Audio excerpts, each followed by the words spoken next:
Hey everybody, welcome to another midweek devotion. Every once in a while when I'm scrolling through the internet, there'll be an ad that pops up that says, "Where are they now?"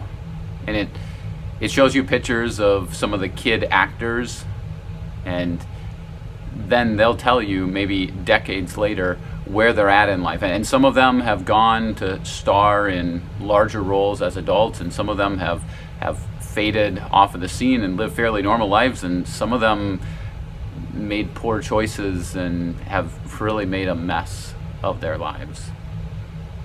I'm down here looking at some of our confirmation pictures in the archives section of our church, and this weekend we have an opportunity to confirm 19 young adults here at St. John's. And maybe that's an opportunity to pause and to think back to when you were confirmed. I can look through some of these pictures and I don't know, maybe some of you are included in these pictures. I think back to when I was confirmed, 1996. And I was a 14-year-old with big glasses, spiky hair, and a little wisp of a mustache. Yeah, I was a little bit awkward.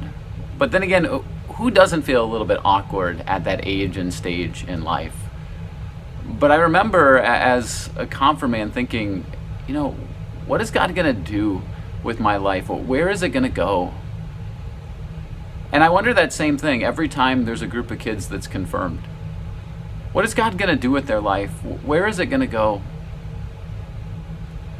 The truth is, for some, just like those who are famous actors, some of them go on to do incredible things. Some of them fade from the scene, and you don't really see them around church much anymore. Some of them go on to make a mess of their lives.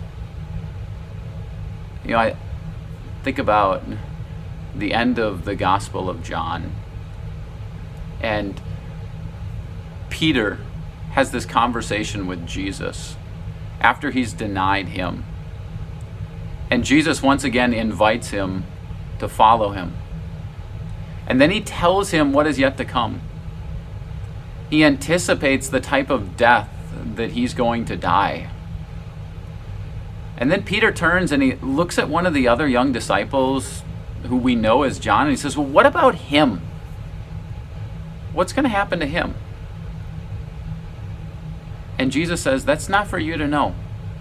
That's for me to figure out with him." So whatever did happen to the disciples? Truth be told, the disciples were a bunch of teenagers. They were sorting life out. And yet after the resurrection, Jesus empowered them and unleashed them to take the gospel message to the world. So whatever happened to them? Well, most of them died for their faith. Peter was crucified upside down. Thomas took the gospel to India, and there he was stabbed to death. Others took it to Africa. And John?